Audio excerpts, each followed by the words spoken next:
I got a comment on my last video and it made me think a lot. And I think it's going to help me going forward in the future with my videos.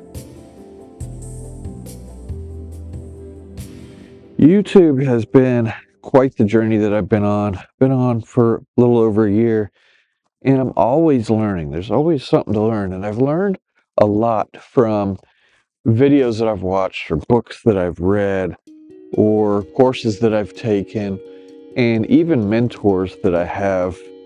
I have a new mentor now, actually, but um, comments is something that I don't really get a lot of yet because I'm not a big YouTuber. So every now and then I'll get a comment that's pretty good and good, constructive, and I got one on my last video that really made me think a lot about, part of the process of YouTube that I'm learning. And it's something that really takes a lot of practice to do. But what he said made sense to me, and it really helped me put into perspective this part of the YouTube learning process and the YouTube, what to put in your videos and how to structure your videos. And I think it's really good advice and something to keep in my mind as I go through this journey of creating videos and trying to create better content. The difficulty, or one of the main difficulties of YouTube, is figuring out how to talk to the camera and how to get your story across and how to tell things in a way that people want to hear them, in a way that kind of engages people and keeps people's interest. Because when you think about it, it's pretty difficult to just start talking and have like a story just pop out. It takes more thought, and you can't just ramble on. And I know that from experience because my first probably year or so on video was me rambling on, and nobody really wants to hear somebody ramble. You kind of need to make a point, and you need to get somewhere with your videos.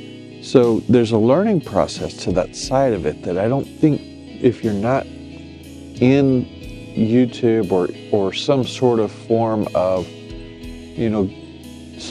public speaking or something like that, then you don't really understand that part of it. At least that was the case for me. And so learning part of this is the storytelling part and the communication part, how to talk better and how to get my points across, my story across, how to build something that people actually want to spend their time watching. And so during this phase, there's a lot of things that go on with communication, how to get your point across, but building up the story and building up how to talk through the story. I call it a story, but some people might not understand it as a story, but just basically just getting some structure to your videos. And a lot of people do it in a lot of different ways. I have a different way that I probably do it than anybody else. I think it's what makes YouTube unique is how you can bring your own story or your own style and present it to others.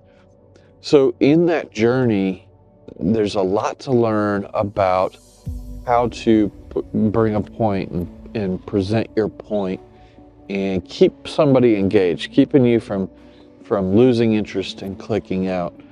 So when I saw this comment, it made me think of this story structure a little bit backwards in a way, because you always learn about how to add this and add that, but the way that I was thinking after reading this comment was kind of the opposite. So to give you a little more context of the video that he commented on, it was a video that I had taken a little bit longer in explaining. I had some different tips and stuff that I was explaining in the video. So it was a little bit longer video than I usually do. I think it was around 20 minutes long, which is kind of long for me. I like to shoot for 10 to 12 minutes usually. But in the comment, what he had said was, he said he liked the video, but maybe try to keep it a little shorter. He said it might be hard for some people to watch that long of a video from, you know, from the perspective of what the title was or whatever. And so it made me think about things kind of, like I said, kind of backwards, where, we try to get these videos and we try to put things in them that matter to the story. But sometimes what I do, or maybe some others do, but we put too much in them, or we go on and we ramble about too much.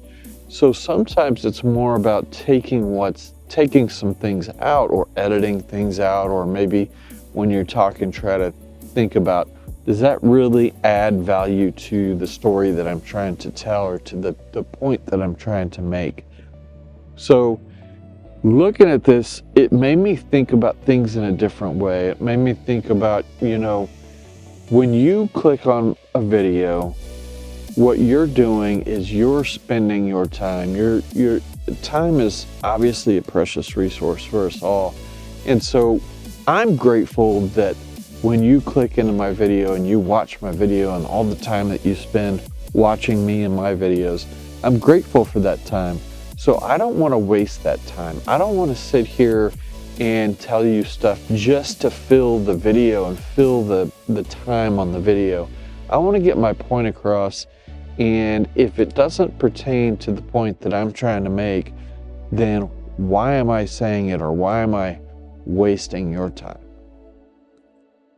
So it made me think in another way of how to create the videos in a little bit better way of adding to my storytelling. It really helped, because now I don't think about as much.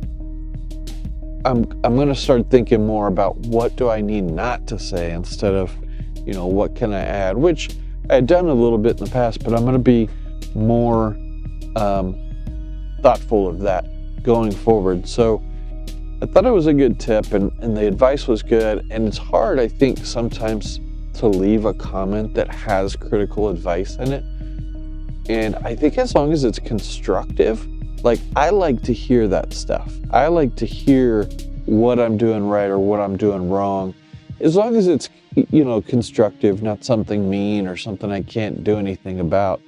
But if it's something that I can change and you have some ideas, feel free, leave a comment. Absolutely. I'd love to hear it. And it'll help me in my journey. So I appreciate you for leaving that comment, and I will take that definitely into account into my future, in the thoughts of my videos and what I do going forward. Anyway, if you enjoyed this video and you want to see more about my story and why I'm on YouTube, check out this video right here.